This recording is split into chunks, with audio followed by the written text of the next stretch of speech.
Bismillahirrahmanirrahim. Assalamualaikum warahmatullahi wabarakatuh. Pekan ini kita akan membahas materi yang terlewat, diantaranya teorema nilai antara. Nah, ini teorema nilai antara ini khusus untuk fungsi kontinu. Misalkan kita punya fungsi yang terdefinisi pada AB dan W ini adalah bilangan antara FA dan FB. Jika F-nya kontinu pada domain A interval tutup AB, maka paling sedikit ada suatu C di domainnya sehingga FC sama dengan W. Nah, ilustrasinya kira-kira seperti ini. Ini ada 3 fungsi. Dari ketiga fungsi ini FA, FB di sini. FA-nya ini B, jadi di sini adalah FB. Begitu juga fungsi yang ketiga, ini FA, ini B-nya di sini ya. Jadi kita punya FB-nya di sini. Nah, untuk fungsi yang pertama ini fungsinya merupakan fungsi kontinu, jadi semua fungsi ini mempunyai semua nilai dari FA sampai FB. Nah, jadi ketika kita mengambil suatu bilangan W di antara, jadi W-nya ini ada di interval nih. Nah, ini ternyata ada perapatannya, yaitu bilangan C di sini. Nah, itu pada gambar pertama. Kemudian di gambar fungsi yang kedua, ini ada F, ya ini ya sama ya syaratnya seperti di atas ini. Jadi kita ambil W yang ada di interval FA sampai FB, tetapi kita lihat di sini W ini tidak punya prapeta terhadap fungsi F karena fungsinya tidak kontinu. Fungsinya terdapat loncatan di sini ya. Terus di contoh yang ketiga, di sini FA sampai FB-nya di sini ya. Terus kita ambil W misalnya di sekitar sini. Nah, ini W-nya di sini. Kita lihat. Nah, ini ada perapatannya. Kita sebut C, ini C1 dan C2. Ya. Jadi dari ketiga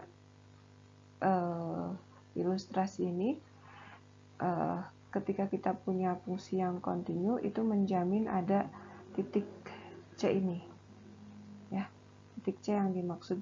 Jadi ketika ini kan teorema seperti ini, ada C di antara A dan B sehingga FC nya sama dengan B. Nah, itu nah di gambar yang kedua, ketika fungsinya tidak kontinu, ini kondisi yang akibat ini tidak kita peroleh pada contoh yang kedua. Nah, untuk yang contoh ketiga, itu adalah kebalikan dari teorema ini, di teoremanya ya. Jadi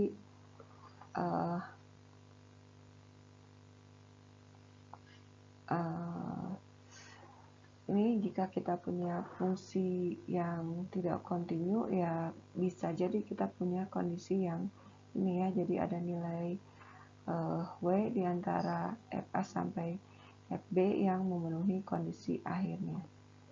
Ya, jadi teorema ini menyatakan dia tidak jika dan hanya jika. Ya, bisa jadi di contohnya yang gambar ketiga ini fungsinya tidak kontinu, tapi dia memenuhi semua nilai atau ada prapeta untuk semua nilai dari FA sampai FB. Itu teorema nilai antara. Nah, ini contohnya. Gunakan teorema nilai antara untuk memperlihatkan bahwa fungsi ini X min cos X sama dengan 0 mempunyai solusi antara 0 sampai pi per 2. Nah, ini ilustrasinya, ini adalah x min cos x. Ya, ini kita anggap sebagai ini ya, suatu fungsi fx. Terus solusi berarti ketika fx sama dengan 0. Ya, jadi kalau di sini ini kita lihat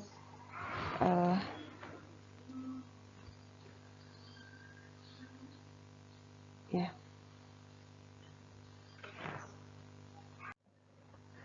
Dari fungsi ini, dari fx sama dengan x cos x, ini kan variabel ini di domainnya dari sini sampai 2 ini. Nah, ini akan memenuhi f0-nya itu adalah x min cos x. Ya, ini 0. Berarti ini sama min 1, dan f pi per 2 pi per 2 itu berarti pi per 2 dikurangi cos pi per 2. Ya, cos pi per 2 itu adalah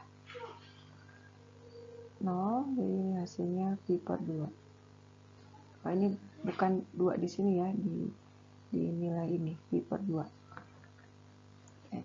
Nah, berarti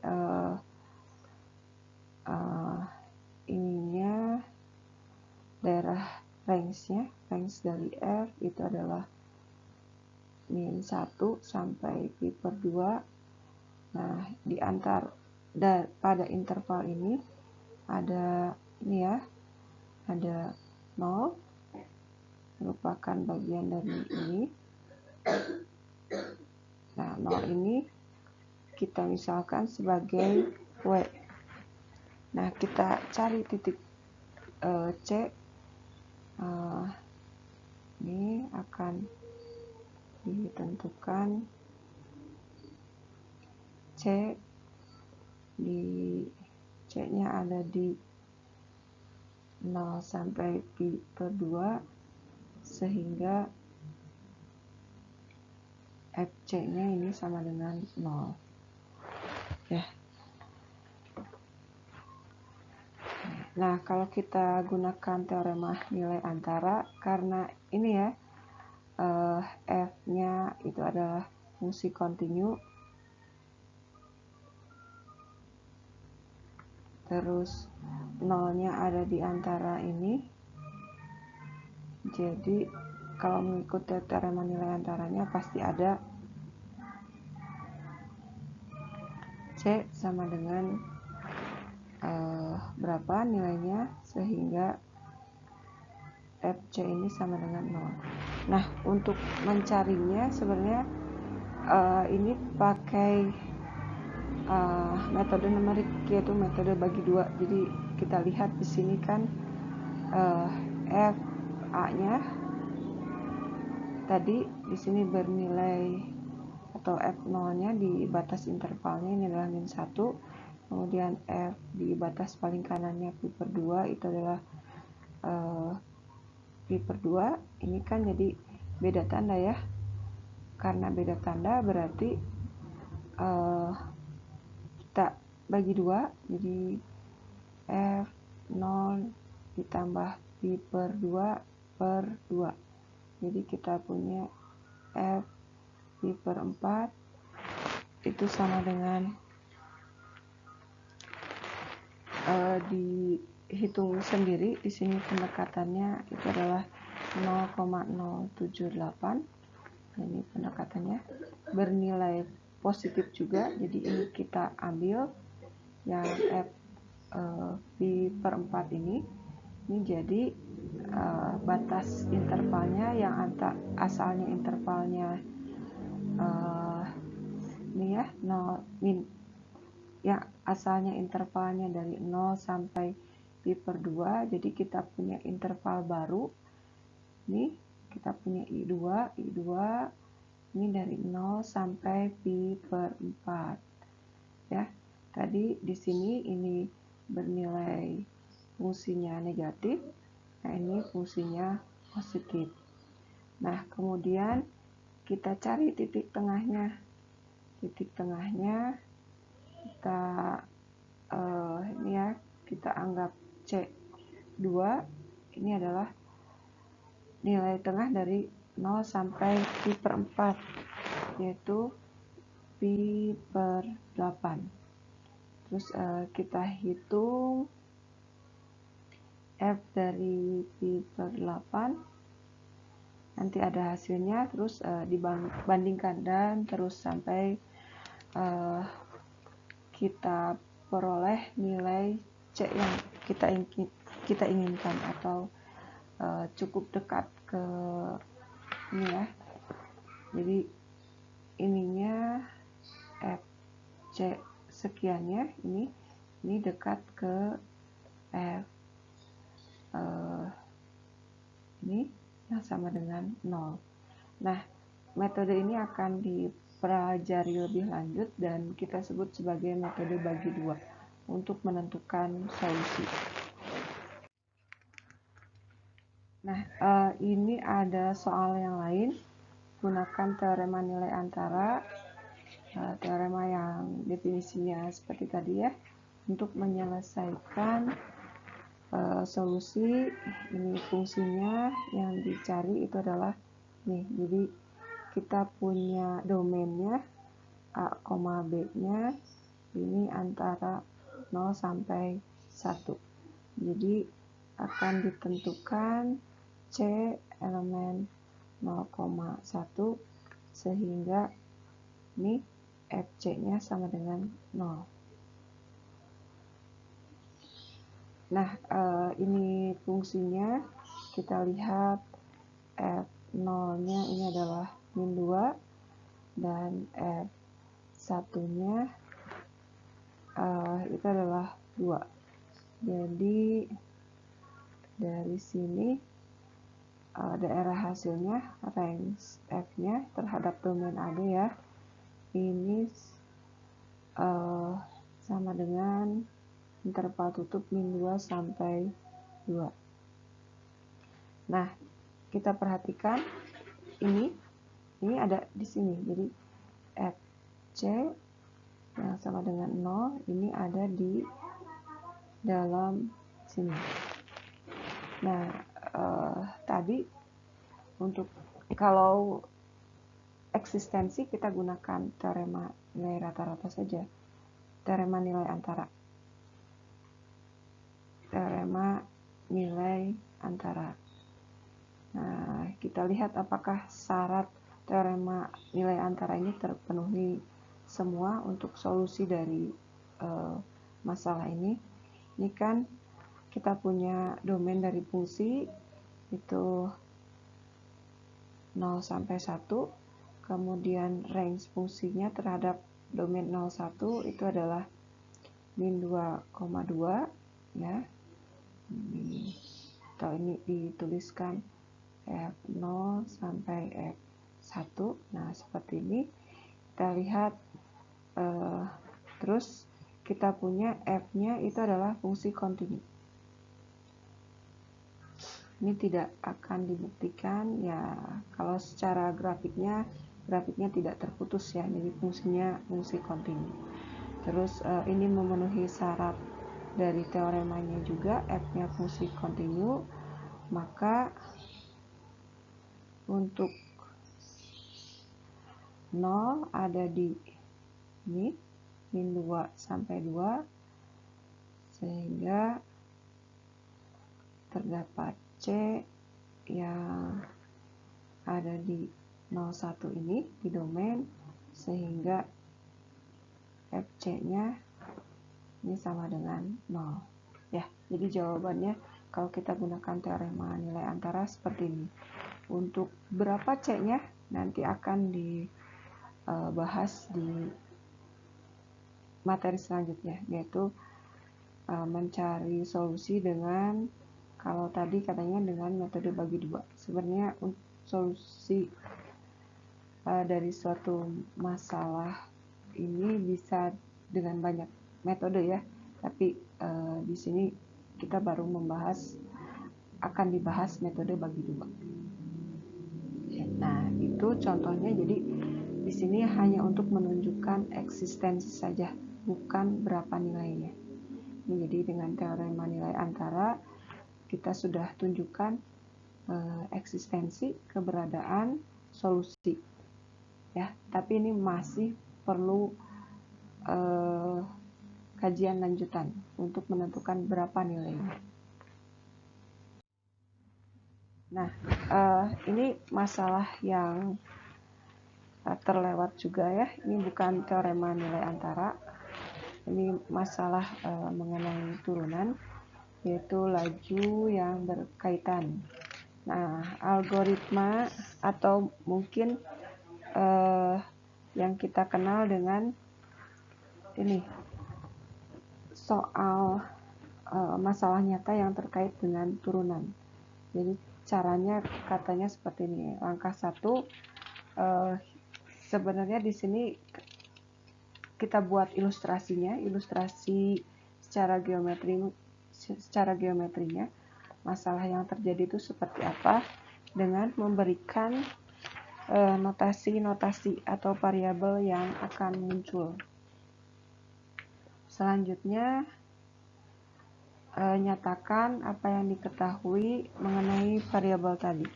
Mungkin terkait batasan atau hal yang tidak diperbolehkan. Nah, nanti variabel ini akan kita tuliskan dalam bentuk turunan. Nah, yang langkah ketiganya ini hubungkan variabel-variabel tadi dengan persamaan untuk seluruh waktu ya. Jadi bukan hanya waktu tertentu saja.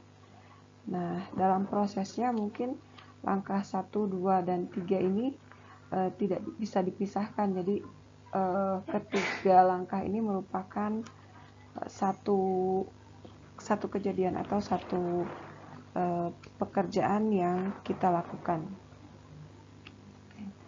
Nah, ini langkah keempat, karena kita peroleh dari ini ya, suatu persamaan di langkah ketiga. Jadi kita ini turunkan terhadap variabel waktunya. Selanjutnya, nah kita peroleh solusi. Ya, ini kita peroleh solusi dari masalah yang kita inginkan. Nah, ini contohnya di buku di contoh 5.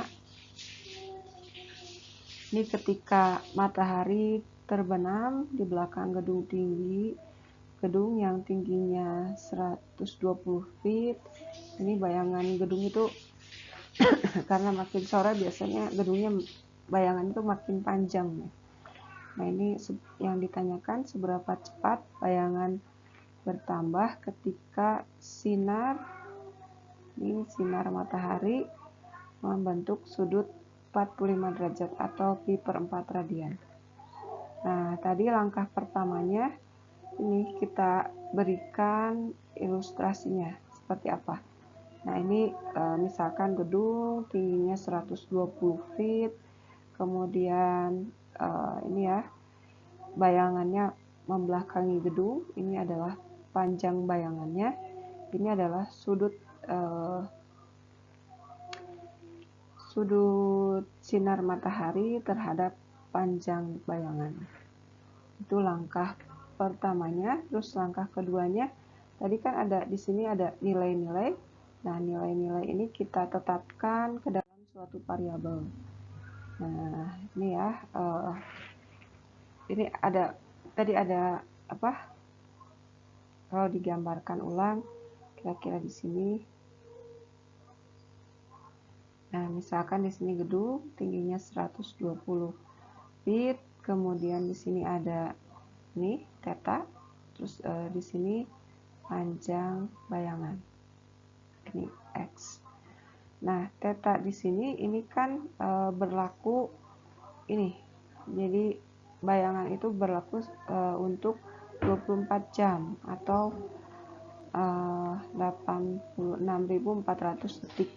Jadi perubahan sudutnya kita peroleh seperti ini, ya lingkaran, ini kan lingkaran kalau dia berotasi penuh itu adalah 2pi, sini 2pi, dan itu rotasi penuhnya akan kita peroleh untuk 24 jam. Jadi ini perubahan ininya dibagi dengan 24 jam.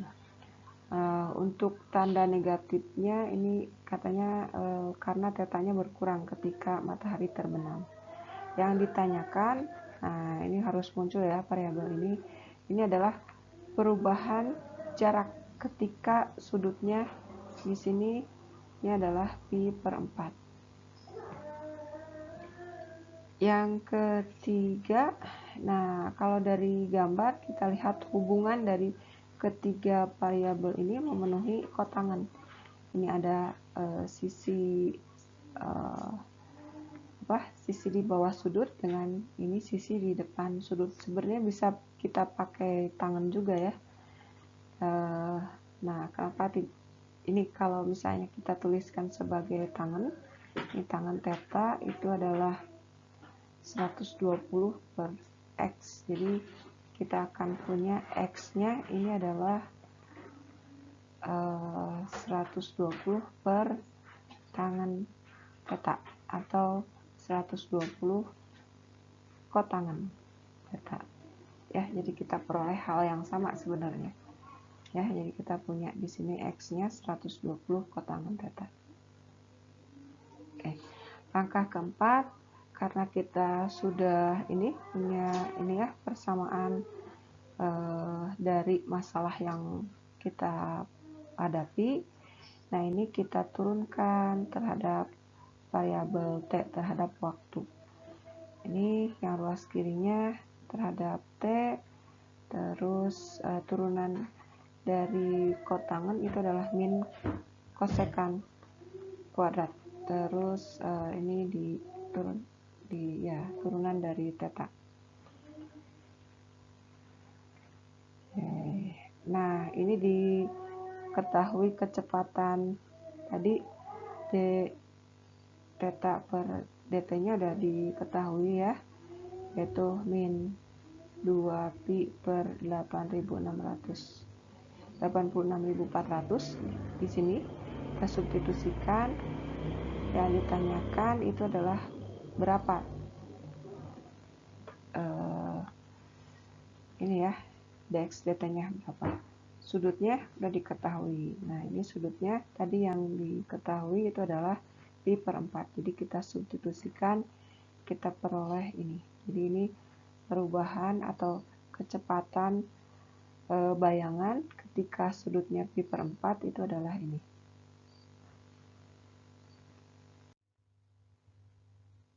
Nah, ini contoh lainnya.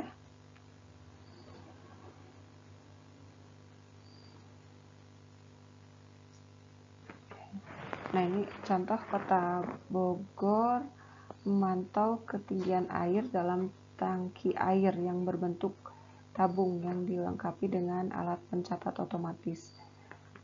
Secara tetap, air dipompa ke dalam tangki dengan laju 2.400 feet kubik per jam.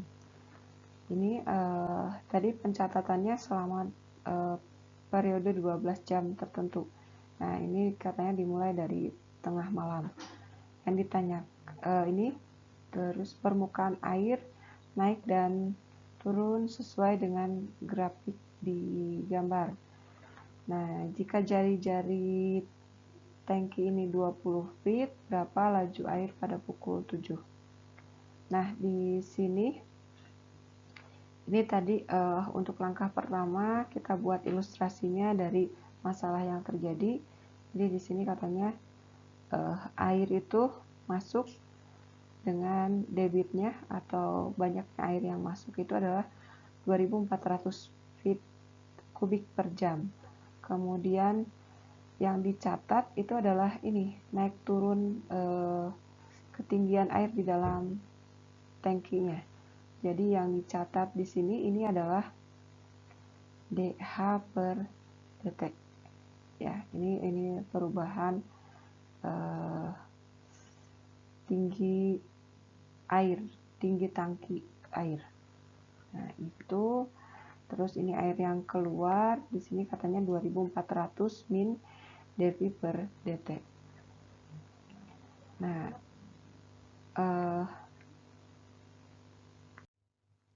langkah keduanya tadi masalah-masalah tadi kita nyatakan dalam variabel. Ini kan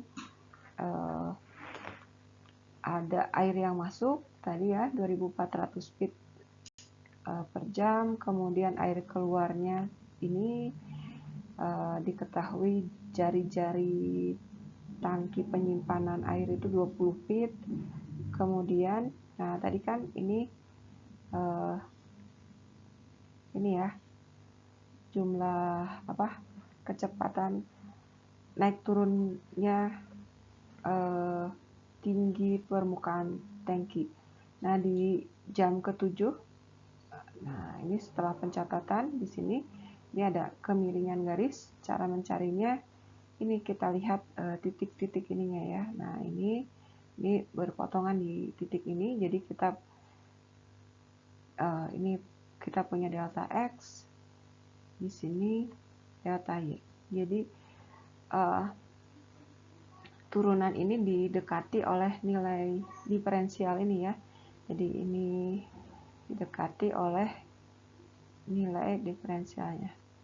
Delta Y, delta X. Nah, delta Y-nya di sini mulai dari 12 sampai 8. Berarti 18 dikurangi 12. Ini pencatatannya dimulai dari jam ke-6 sampai jam ke-8 atau kita punya ini ya delta X nya. Nah, ini adalah 8 min 6. Jadi kita peroleh 6 per 2 itu sama dengan 3. Nah, kita peroleh ini ya kecepatan atau garis singgung di jam ke-7 itu adalah 3. 3 ini adalah dH per detik. Nah, yang ditanyakan itu adalah laju air pada jam ke-7. Masalah-masalah tadi itu kita kumpulkan ke dalam suatu ini ya permasalahan persamaan. Persamaannya ini dalam volume tabung, yaitu luas alas kali tingginya notasinya H. Alasnya berbentuk lingkaran, luas lingkaran itu R kuadrat. Kemudian kita turunkan, langkah keempat, turunkan terhadap variabel waktu. Jadi kita punya ini dV per dt, di R kuadrat.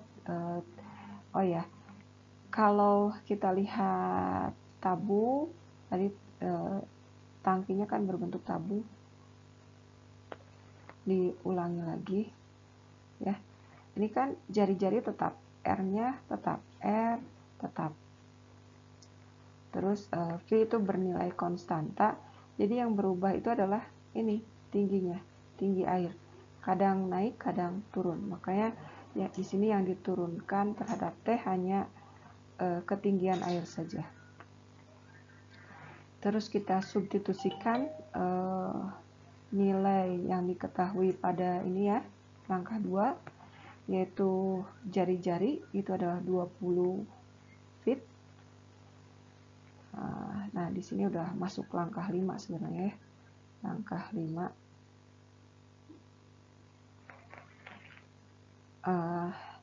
Ini kecepatan perubahan ketinggian air itu adalah -3 karena airnya berkurang. Jadi kalau kita hitung ini perubahan volume di jam ke-7 itu adalah sekitar ini. Ya. Nah, ini jadi ada air yang terbuang sebanyak 3.770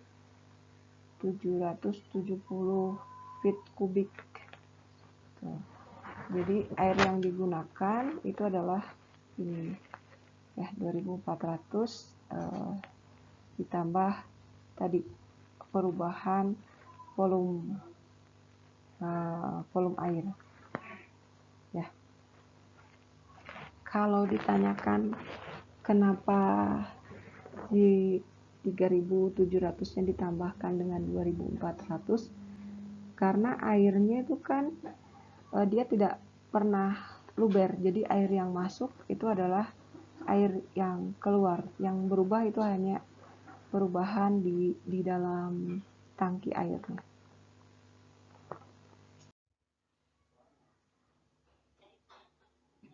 Nah, ini ada contoh ini diambil dari latihan soal 28 nomor 13.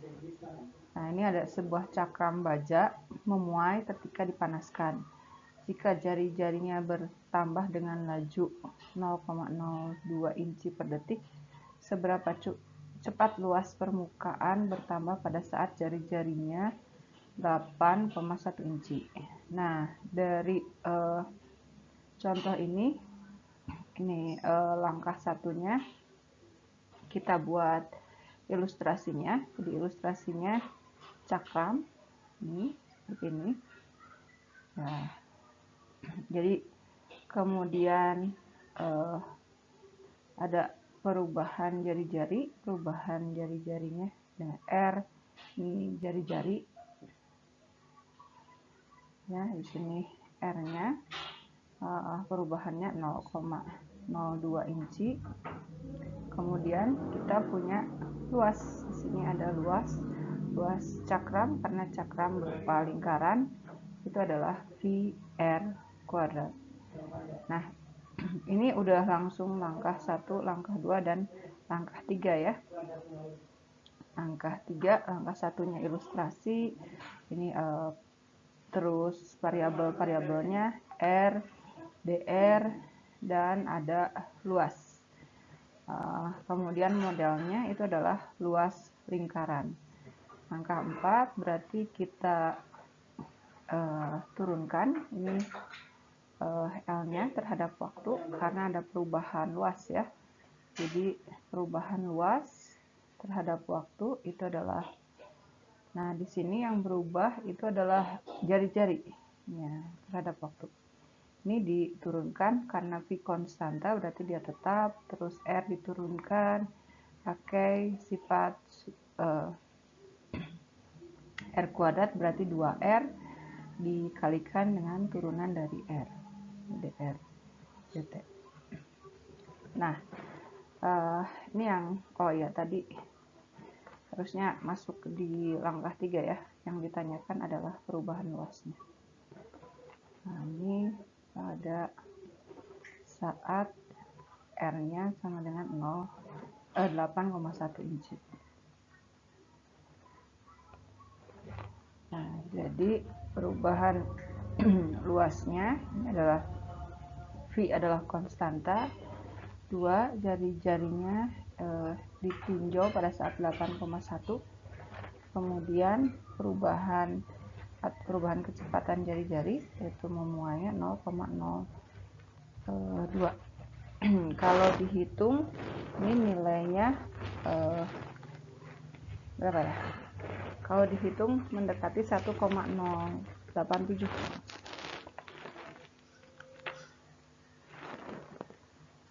Ya, kalau dihitung nilainya ini mendekati 1,018 inci. Jadi luas satuan luas per second. Nah, ini adalah perubahan luasnya pada saat jari-jarinya 8,1 inci. Perlu diingat juga ini V itu termasuk bilangan yang irasional. Jadi kalau membahas sedikit tentang V itu adalah bilangan irasional. Kita sebagai matematikawan harus tahu ada hari V, yaitu Maret tanggal 14 itu hari V, dan ini adalah nilai pendekatan V yang kita kenal ya. Jadi ini V itu nilai pendekatannya adalah 3,14, bukan berarti nilai V itu di 3,14 ya. Begitu juga waktu di SMA, SMP SD. Nah, ini dua pendekatan nilai phi yang kita kenal. Nah, ini kedua nilai ini adalah nilai pendekatan, bukan nilai phi sebenarnya. Nilai phi sebenarnya merupakan bilangan irasional. Kita lanjutkan. Kita masuk ke ini ya, materi 29 di buku di subbab 29 yaitu diferensial dan aproksimasi.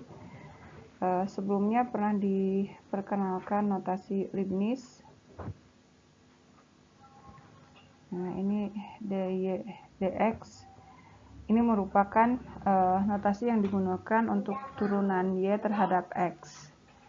Nah, ini notasi ini juga atau biasanya dituliskan ini dx. Nah, notasi ini adalah operator untuk turunan. Jadi apapun fungsi yang diikuti oleh operator ini. Ya, kalau yang ini y ya untuk fungsi y. Nah, notasi lainnya lagi untuk turunan atau derivatif itu adalah ini. Jadi ini adalah turunan atau derivatif. Nah, kalau diferensial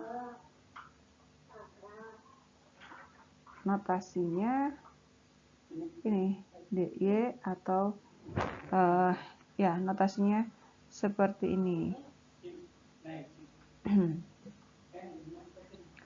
Nah, ini kita lihat lebih jauh ya. Misalkan kita punya f itu adalah fungsi yang mempunyai yang terdiferensiasi.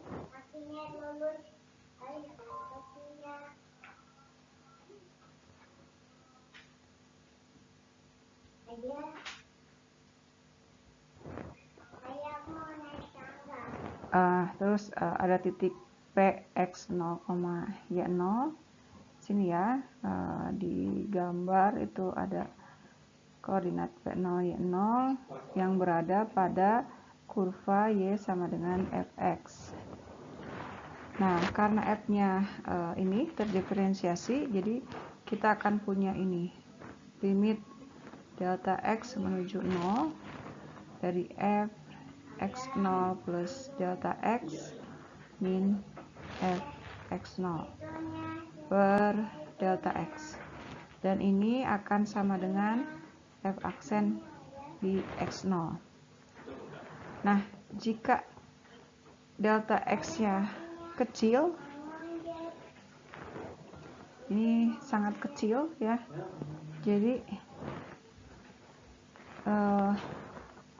f x0 plus delta x min f x0 per delta x ini nilainya ya itu mendekati f aksen x0 ya, sehingga f x0 plus delta x min f x0 ini ya didekati oleh delta x f aksen x0. Nah, ini ruas kiri ini adalah delta y. Nah, ini adalah perubahan ini y-nya ketika x berubah dari x0 ke x plus delta x, atau ini ya kita lihat kalau dituliskan lagi tadi kita punya fx0 min plus delta x min fx0 itu nilainya mendekati nih ya delta x f aksen x0 ya. Nilai ini atau kita lihat di ilustrasi gambarnya, ini fungsi Y sama dengan fx di titik Px0, Y0. Ini titik X0 nya, kemudian ini titik X0 plus delta X, dan ini fungsinya di titik ini mempunyai nilai Fx0 plus delta X. Nah, kita lihat ini kan nilai fungsi di titik X0, ini nilai fungsi di titik X0 plus delta X ya. Jadi ini ada perubahan ketinggiannya, ini kita sebut delta Y, dan ini sama dengan ini yang ruas kiri ini adalah delta Y. Nah, delta Y ini merupakan pendekatan yang baik. Ini merupakan pendekatan yang baik.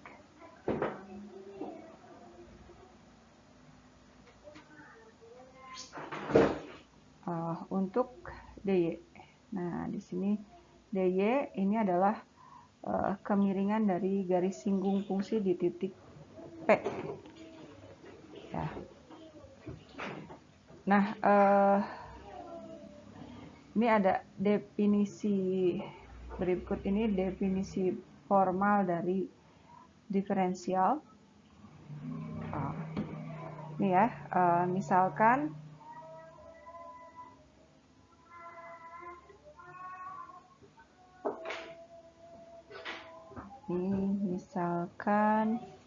Y sama dengan fx itu adalah fungsi terdiferensiasi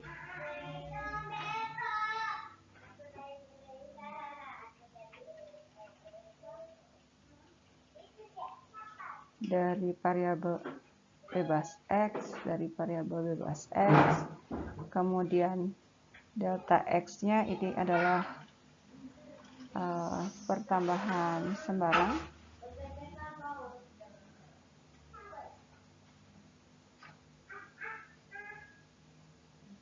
dari variabel bebas x, terus dx-nya tadi delta, sekarang d, ini adalah diferensial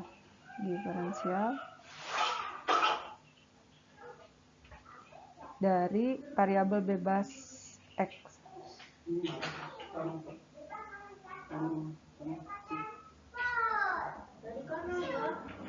Nah, dan ini adalah sama dengan delta x. Terus delta y ini adalah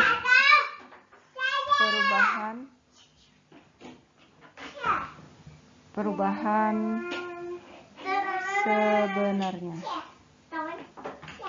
sebenarnya dari variabel y ketika x-nya berubah menjadi x plus delta x.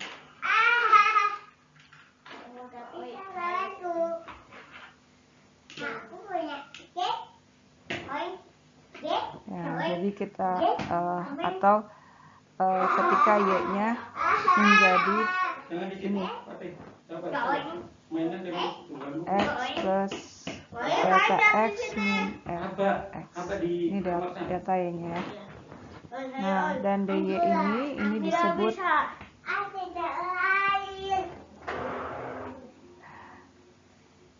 ini disebut diferensial variabel tak bebas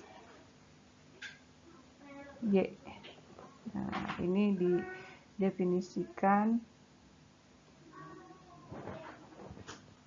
dy-nya sama dengan f aksen x dx. Jadi di sini kita lihat hubungan antara diferensial dengan turunan. Nah, contohnya ini sedikit saja di sini ya. Contohnya ini cari diferensiasi dari y sama dengan x pangkat 3 plus 3x. Ini harusnya minus 3x plus 1.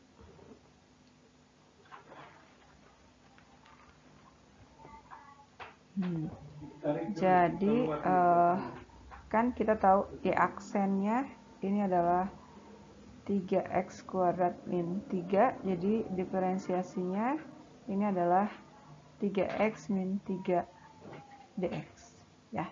Itu contohnya. Kemudian ada beberapa hal yang harus diperhatikan dalam ya ini antara diferensiasi dan turunan. Nah, ya ini pakai bahasa Inggrisnya ya. Jadi ini aturan diferensiasinya. Yang ini adalah aturan turunannya. Nah, yang harus kita perhatikan pertama, tadi kan kita punya ini ya, dy itu sama dengan f aksen x dx.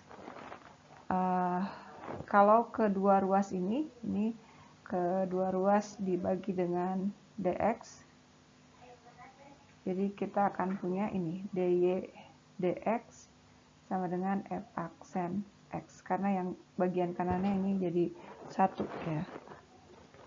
Nah, jadi dengan cara seperti ini turunan sebagai turunan ini sebagai hasil bagi dari diferensial, yaitu delta y dengan delta x. Nah, yang kedua ini ada yang kedua itu adalah aturan yang di tabel ini. Ya, yang keduanya ini adalah korespondensi antara aturan pada turunan dengan aturan pada diferensiasi. Seperti ini ya. Jadi turunan suatu konstanta adalah 0. Ini diferensiasi pada konstanta juga 0. Masih ingat fungsi konstan misalnya seperti ini. Ini adalah fungsi konstan. Kita lihat untuk fungsi konstan di sini misalnya x, kemudian di sini ada x plus delta x. Ini ada perubahan delta x, tapi ini di sini tidak ada perubahan delta y atau delta y-nya sama dengan 0 ya. Karena ini perubahan ketinggiannya 0 ya, akibatnya diferensiasi dari fungsi konstan itu adalah 0. Kita lihat ini sama persis. Jadi aturan turunan itu sama dengan aturan diferensiasi, atau aturan diferensiasi itu menyerap semua aturan turunan. Nah, hal yang harus diperhatikan lagi, ini ada perbedaan antara turunan dan diferensiasi.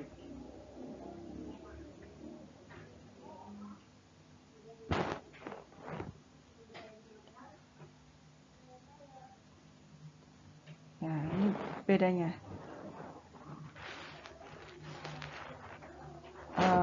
Ya, turunan dan diferensial itu berbeda. Ketika kita menuliskan ini xy, atau ya kita punya sini dy dx, ini adalah turunan. Ya. Kemudian ketika kita menuliskan nih dx, ini adalah diferensial. Oh, ini maaf, ini harusnya dy ini adalah diferensial.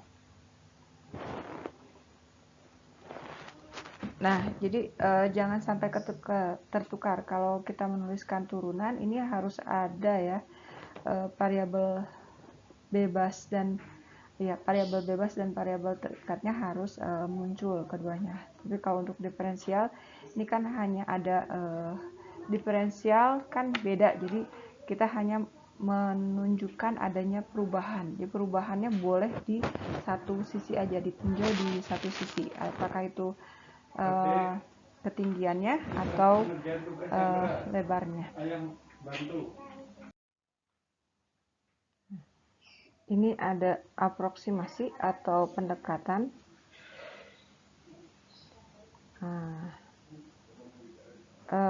Diferensial ini banyak dipakai pada beberapa masalah ya. Penggunaannya yaitu untuk aproksimasi atau pendekatan.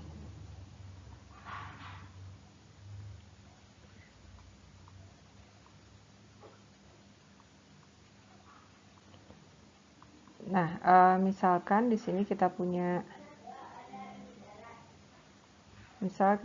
y sama dengan fx. Di sini ada ya fungsi y sama dengan fx.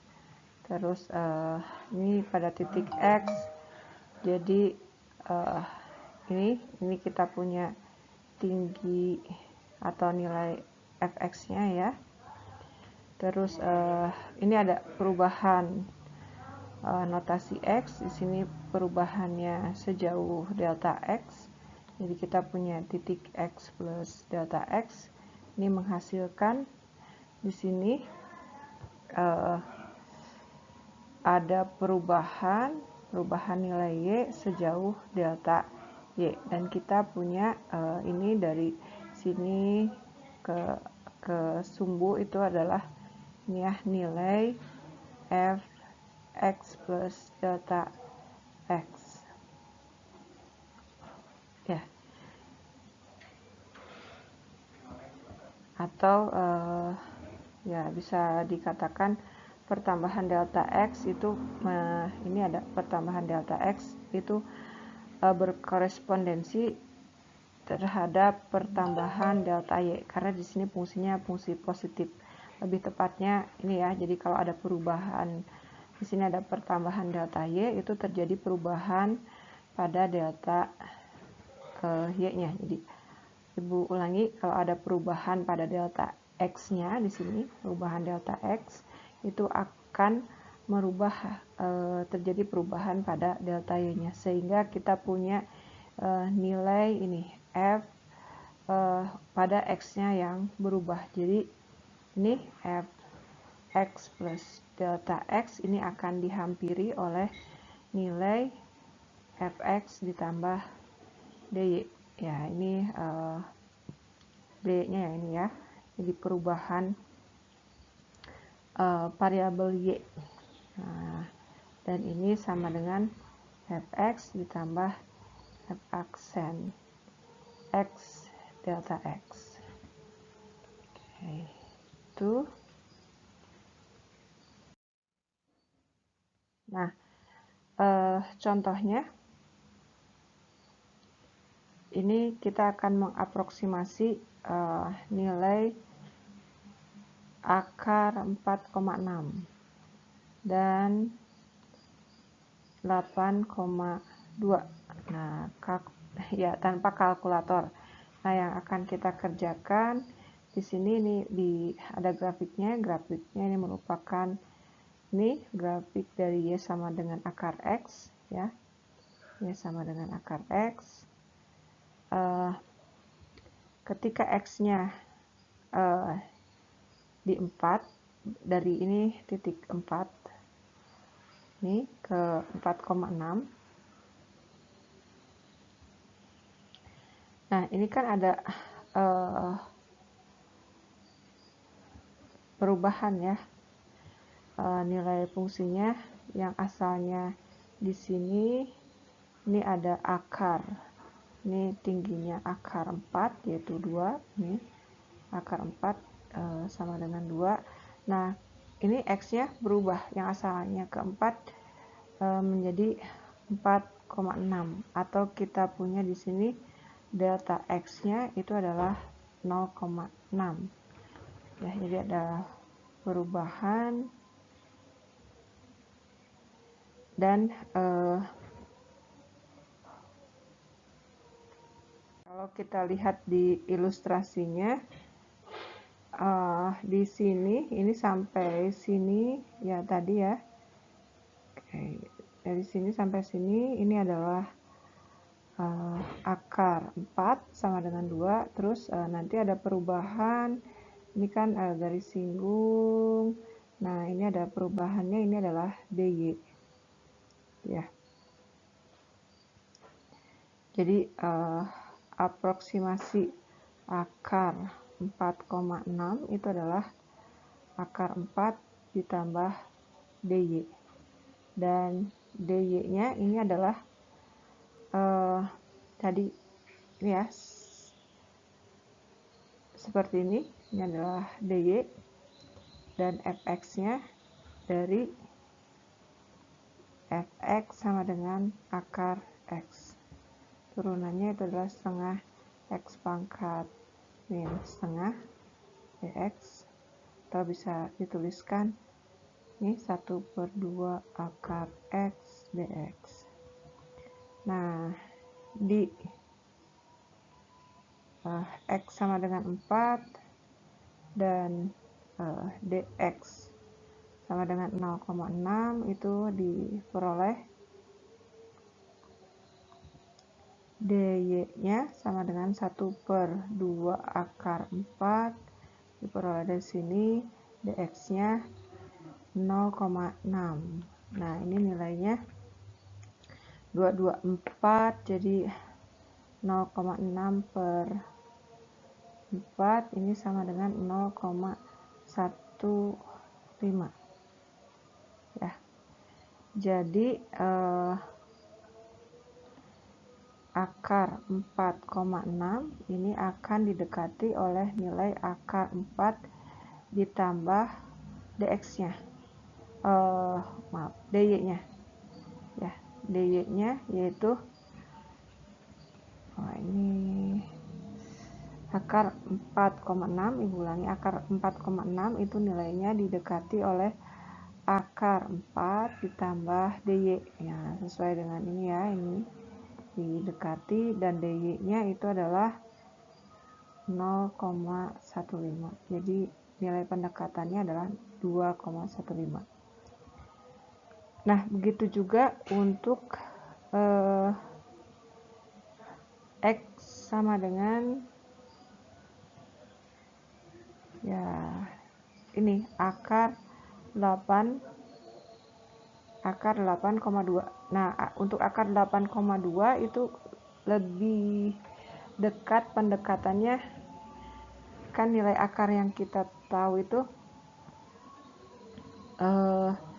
2 kuadrat yang hasilnya bulat itu kan akar 4 sama dengan 2, terus nanti kita punya 3 itu adalah akar 9.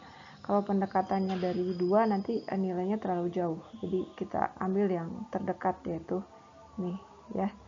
Terus di sini kita ambil x nya 9, terus kita punya dx nya berarti 9 dikurangi 8,2 ya, jadi dx nya min 0,8 karena kita ke arah kiri. Nah terus kita substitusikan ke persamaan ini, jadi dy sama dengan f aksen x dx ya, dari situ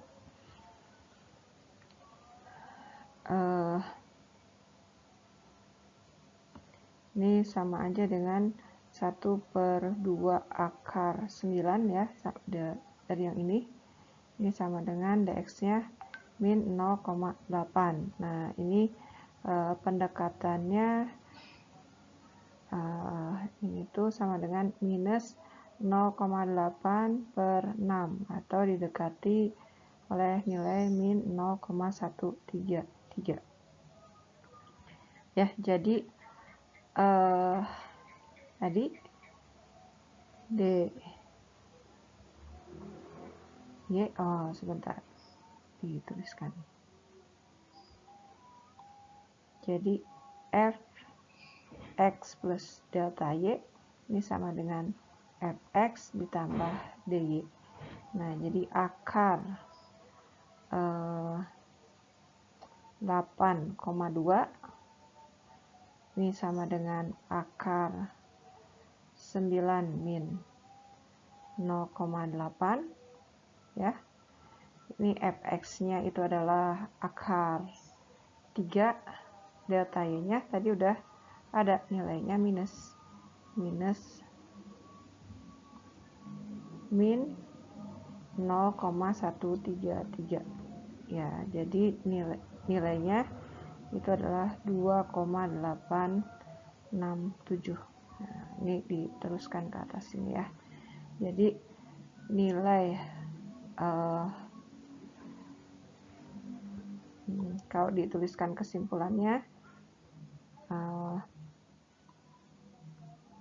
ini nilai 4,6 dan 8,2 ini diperoleh dari sini. Ini yang merah ini adalah fx plus delta y. Nah, fx plus delta y ini diperoleh dari pendekatan fx ditambah dy. Nah, jadi untuk akar 4,6 ini didekati oleh akar 4 tambah dy-nya 0,15. Ini sama dengan 2,15. Kemudian akar 82 ini didekati oleh akar 9 min dy-nya ini ya.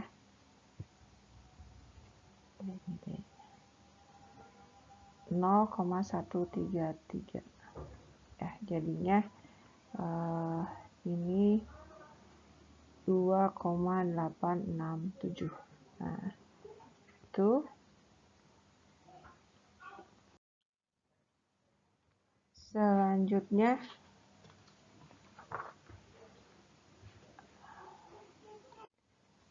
selanjutnya ini ada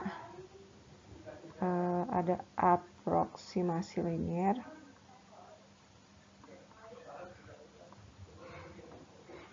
Ya. Jika f terdiferensiasi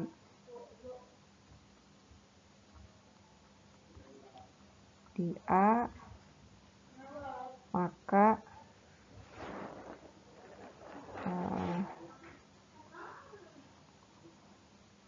dari bentuk kemiringan titik pada suatu garis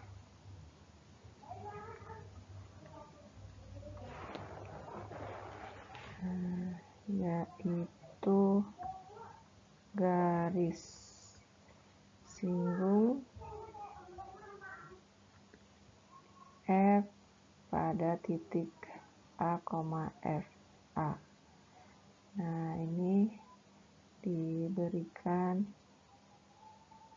Y-nya sama dengan FA ditambah F aksen A X min A.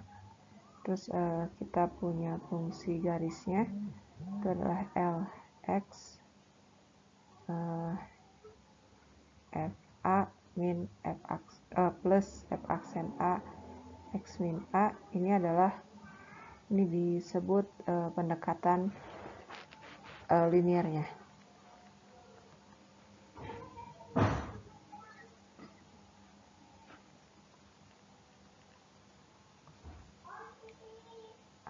Fungsi F terhadap pada A. Oke. Nah, contohnya ini ya, cari dan plot katanya, plot aproksimasi linier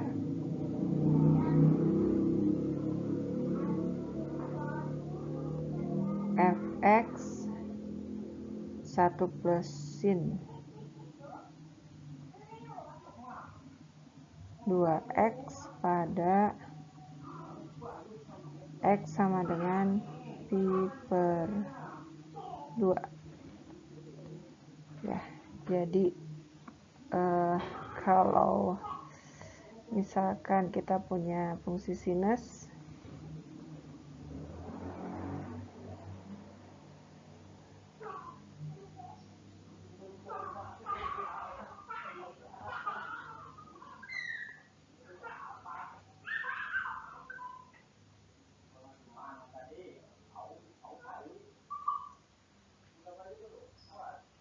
Ya, kira-kira seperti ini ya.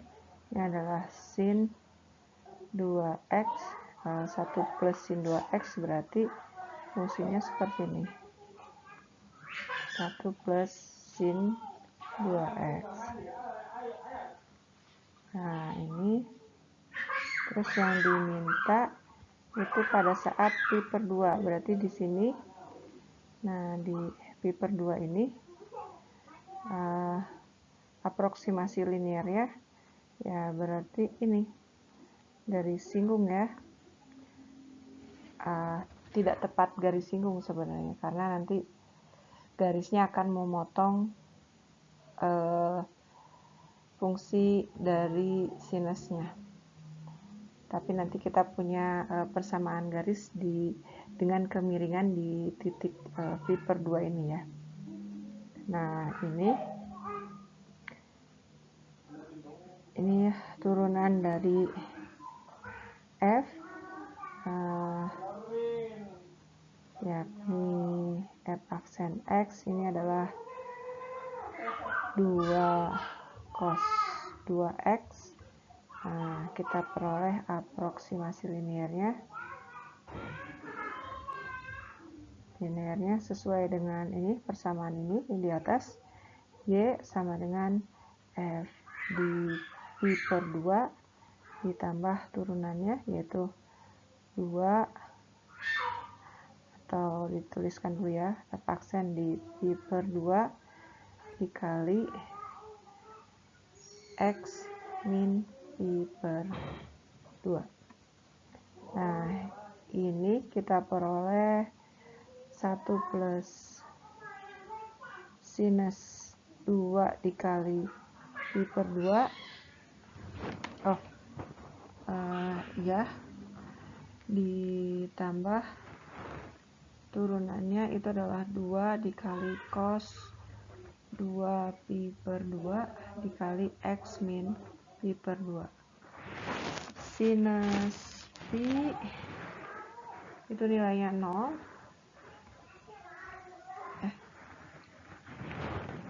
Terus cos pi nilainya min 1.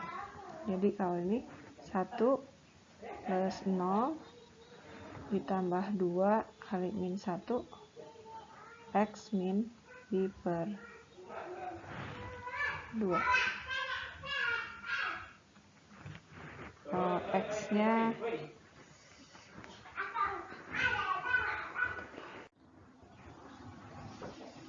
ini, jadi kita peroleh ini pi per 2 ya di sini. Ini jadi yang konstantanya kita kumpulkan. Jadi kita punya y sama dengan 1 plus pi. Ini minus, ini kita kalikan jadi plus pi dikurangi 2x. Nah, itu adalah persamaan garis di sini ya. Jadi kalau ini dilanjutkan, kalau misalnya gambar fungsi 1 plus sinus 2x ini dilanjutkan seperti ini, seperti ini misalnya ya.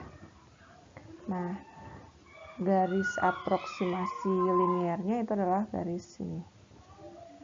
Nah, gitu. Jadi dia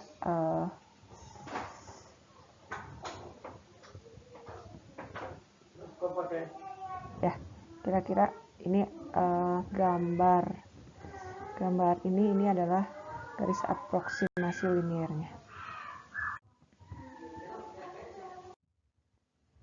Nah, ini soal-soal praktis pada aplikasi turunan. Sebenarnya di buku juga di pertemuan sebelumnya sudah, ini hanya ini alurnya ya. Jadi buat gambar langkah-langkahnya itu sama seperti sebelumnya. Jadi dibuatkan dulu gambarnya dengan menuliskan variabel-variabel yang akan digunakan, terus tuliskan fungsinya,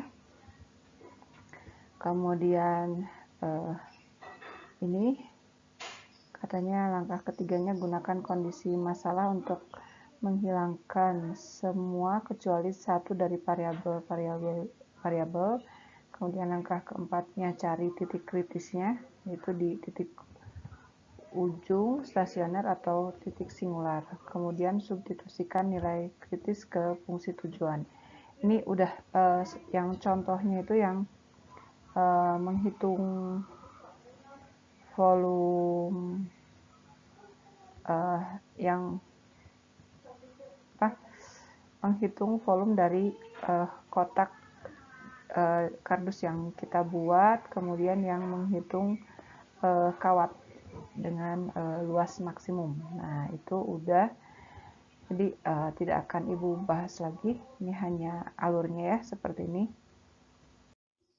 Teorema nilai rataan untuk turunan atau teorema nilai rata-rata untuk turunan. Ini teorema nilai rata-rata ini disyaratkan itu berada pada fungsi yang kontinu. Nah, teorema ini pada fungsi kontinu itu paling sedikit katanya ada satu titik di domainnya, sehingga turunan di titik tertentu itu akan sama dengan rata-rata fungsi ya, dengan pada interval tertutup. Nah, kita lihat di sini. Nah, ini kita dari ini kan awal fungsi, terus ini akhir fungsi. Nah, kita buat seperti ini, X ya. Jadi ini kan B, FB ya, seperti ini. Ini A, F A. Nah, delta Y per delta X ini atau FB min FA per B min A, atau di sini ya, atau yang ini kita sebut sebagai rata-rata fungsi pada interval tutup AB. Nah, nilai tersebut akan sama dengan turunan fungsi di satu titik. Atau dengan kata lain, secara geometrinya gini ya, ini kan rataan fungsi dengan kemiringan seperti ini. Nah, kalau garis ini kita geser ke seluruh fungsi, akan ada paling sedikit di satu titik, sehingga garis ini merupakan garis yang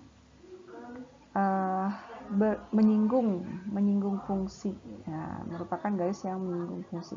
Dan di contoh yang ini di titik ini ya. Nah, ini dia dengan kita perhatikan dia mempunyai kemiringan yang sama.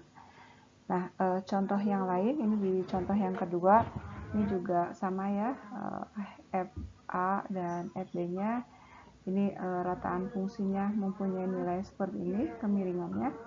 Nah, kalau garis ini kita geser sepanjang fungsi, ternyata garis ini ada yang menyinggung di beberapa titik. Nah, untuk kasus ini dia menyinggung di 3 titik. Kita lihat kemiringan garis yang putus-putus dengan garis yang padat ini sama. Nah, itu yang dimaksud pada kalimat di sini.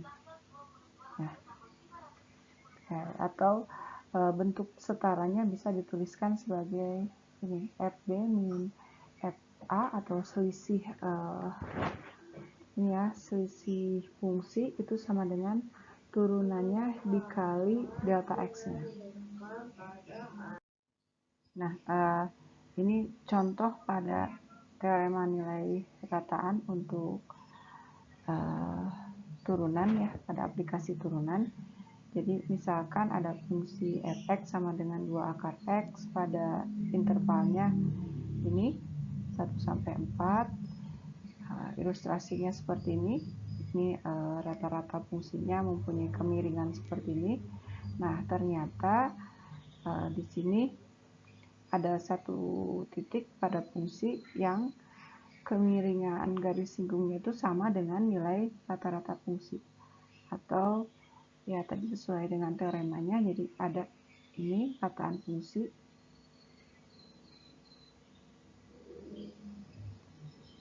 akan sama dengan turunan fungsi di satu titik. Nah, ini turunan fungsinya ini adalah 2 dikali setengah X pangkat min setengah, atau ini sama dengan 1 per akar X. Nah, ini kemiringan fungsinya atau rata-rata fungsinya itu adalah 2 akar 4 min 2 akar 1 per 4 min 1. Ini akan sama dengan 1 per akar C. Ya, dari sini ya. Jadi fungsinya ini kita substitusikan nilai C. Nah, kita peroleh ini. Yang ini sama dengan terus karena kita lihat ini domainnya di positif ya. Jadi nilai akarnya juga akan bernilai positif atau menjadi 4 kurangi 2 yaitu 2, 4 kurangi 1, 3. Ya, ini 1 per akar C, atau C-nya ini sama dengan 3 per 2 dikuadratkan, atau dengan 9 per 4. Nah, ini adalah nilai C yang kita maksud. Jadi kalau 9 per 4 itu ya di sekitaran ini ya. Berapa ini? 2/4. Ini kalau dilihat di sekitar titik ini. Nah, ini harus lurus ya, ini titiknya. Nah, itu jadi fungsinya di ini mempunyai garis miring, garis singgung di titik 9/4, sehingga kemiringan garis singgungnya itu sama dengan nilai rata-rata fungsi. Nah, contoh lainnya, misalkan kita punya fx sama dengan 2 X pangkat 2 per 3 dengan X-nya berada pada ya, min 8 sampai 27. Nah,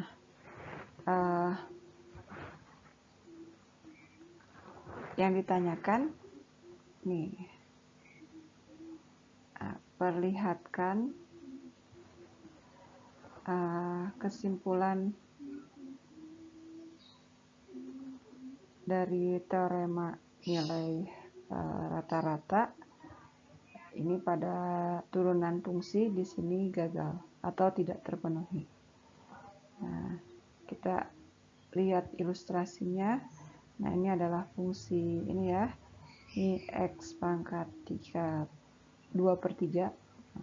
Nah, ini di min 8 nilainya ini di 27. Nah, terus kita lihat turunan fungsinya. Ini kan teorema nilai rata-rata itu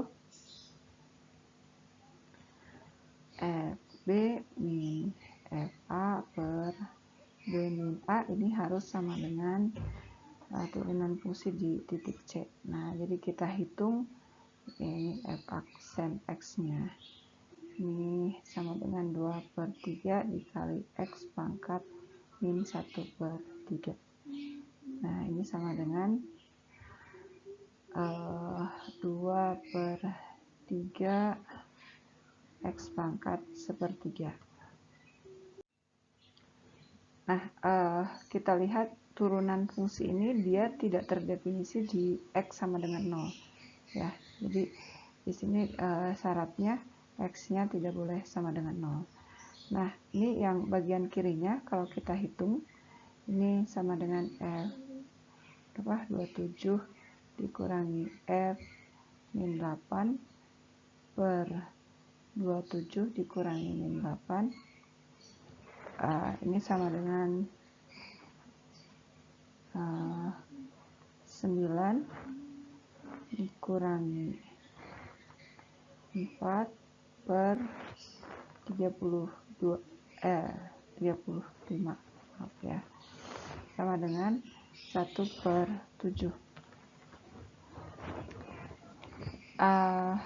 Harusnya kalau memenuhi kesamaan itu, jadi kita peroleh 1 per 7 itu sama dengan 2 per 3 C pangkat sepertiga, atau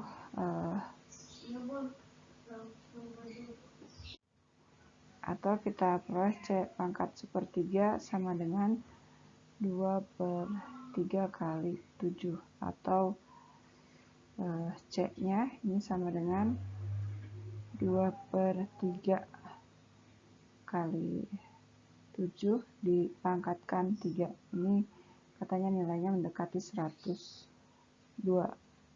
Nah, tapi ini C sama dengan 102 itu ini tidak ada di domainnya, di min 8 sampai 27.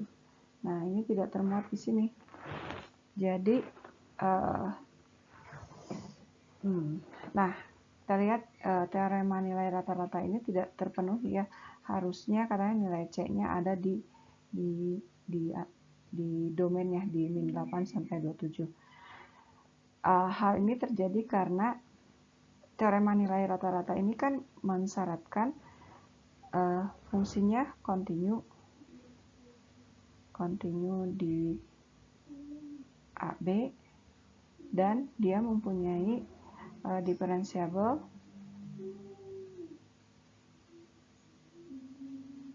di interval buka AB. Nah, kita lihat fungsi X pangkat 2 per 3 ini dia diferensiabel kecuali di ini ada satu titik. Jadi kalau ditambahkan ini kan khusus untuk soal ini f X sama dengan X pangkat 2 per 3, dia kontinu di min 8 sampai 27. Nah, fx-nya diferensiabel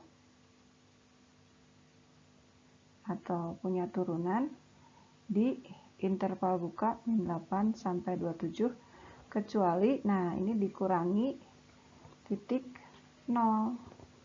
Nah, ini harusnya tidak ada pengecualian di satu titik ini. Jadi karena syaratnya meleset di satu titik, jadi fungsi ini gagal memperoleh kesimpulan yang diinginkan ya, karena ini nih kegagalannya itu karena di sini ya. Jadi syarat dari teorema nilai rata-ratanya tidak terpenuhi dengan sempurna. Oke. Nah, itu mengenai teorema nilai rata-rata. Nah, selanjutnya didefinisikan nilai rata-rata fungsi.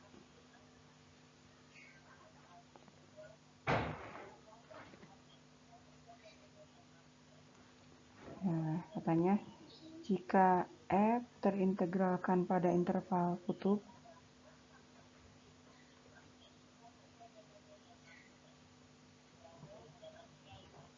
ada interval tutup AB, maka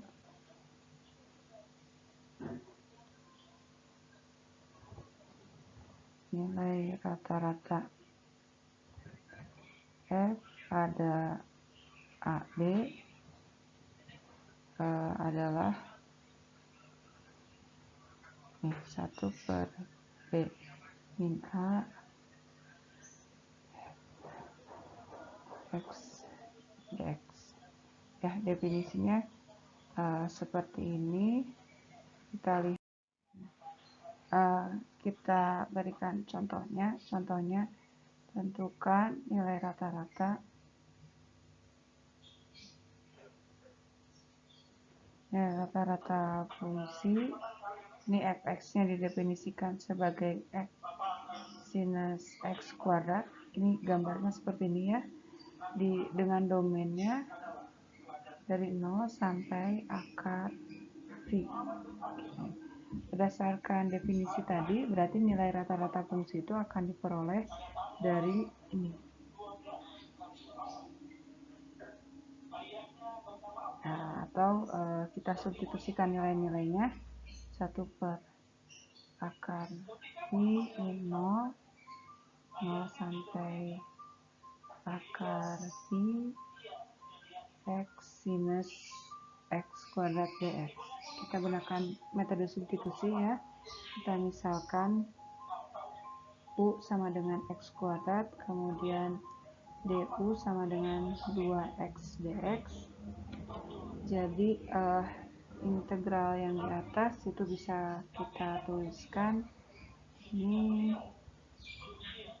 sebagai 1 per akar V. Nah, karena pakai metode substitusi di sini ini haruslah sebenarnya batasnya langsung berubah juga ya. Jadi karena di sini asalnya variabelnya x, terus kita ganti dengan variabel u. Jadi ketika x-nya 0, u-nya itu adalah 0 kuadrat. Dan ketika x-nya sama dengan akar V, maka u-nya itu adalah akar V dikuadratkan sama dengan V. Jadi batasnya di sini jadi 0 sampai V. Nah, terus sinus U, nah ini x-nya x dx itu sama dengan ini ya, setengah du. Jadi ini sama dengan setengah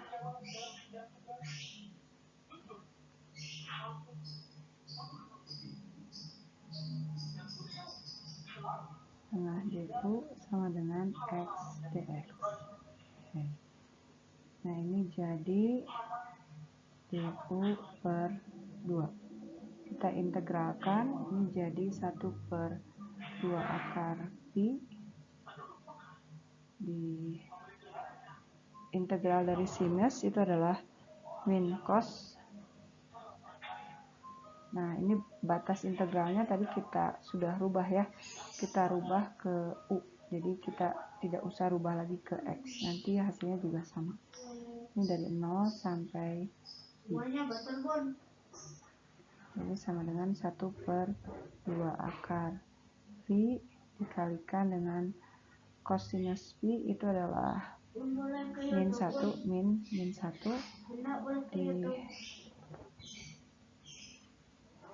dikurangi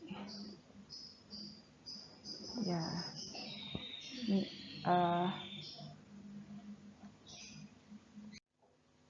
ya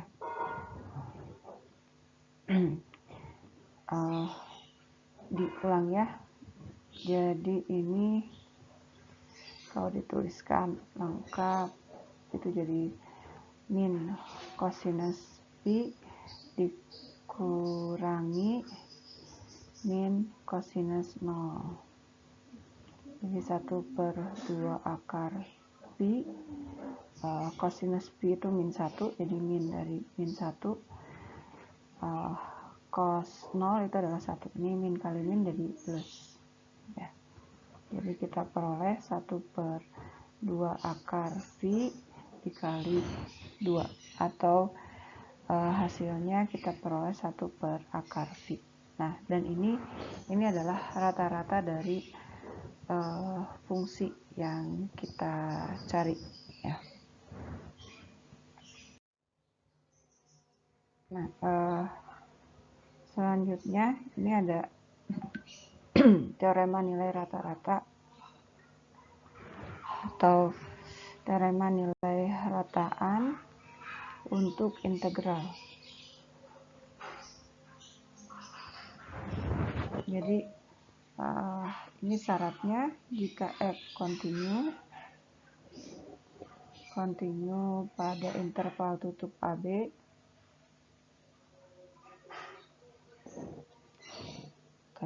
maka terdapat suatu bilangan C. C-nya ini ada di antara A dan B, sehingga ini memenuhi ini. FC sama dengan 1/B min A HB F T dt. Ya. Jadi kalau nilai rataan untuk turunan itu kan teorema nilai rata-rata untuk turunan ini menyatakan katanya terdapat C di AB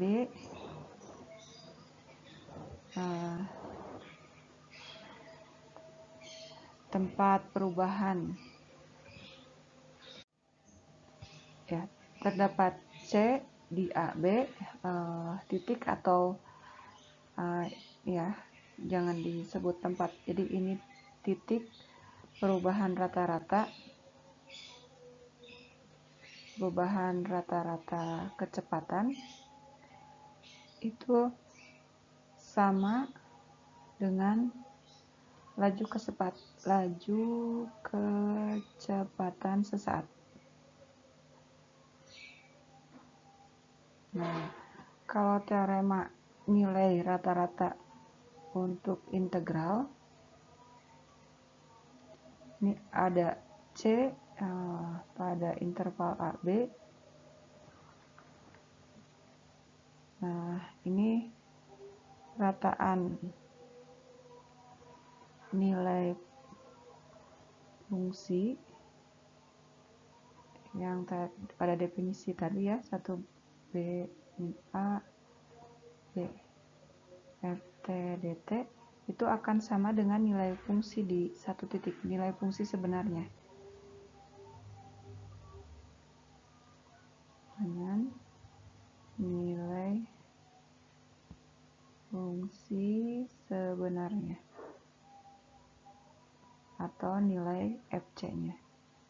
Ya, jadi bedanya seperti itu. Jadi kalau yang ini diulangi lagi ya materi tadinya.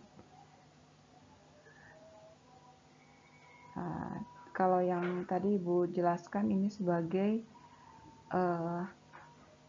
kemiringan garis. Nah, kalau di sini dijelaskan sebagai ini adalah kecepatan rata-rata. Nah, bisa jadi kecepatan rata-rata ini akan sama dengan kecepatan atau laju sesaat di titik C. Nah, itu kalau yang untuk integral ini kita punya ini ya, nilai rataan nilai fungsi itu akan sama dengan nilai fungsi sebenarnya atau nilai fungsi di titik C. Ini contohnya, tentukan C yang memenuhi teorema nilai rata-rata integral untuk fungsinya X kuadrat di min 3 sampai 3. Nah, nilai rataan fungsinya itu adalah 1/B min A F T dt ini sama dengan 1/3 min dari min 3 3 T kuadrat dt. Nah, karena ini merupakan fungsi yang genap terus dengan batasnya simetri, fungsi genap dengan batas simetri itu berarti bisa kita tuliskan ini 1/6, ini 2 dikali ini batasnya kita tinggal gunakan setengahnya aja ya, atau mulai dari titik simetrinya. Oke, ini sama dengan sepertiga dikali sepertiga T pangkat 3 dengan batasnya 0 sampai 3. Ini 1/9, 3 pangkat 3 min 0.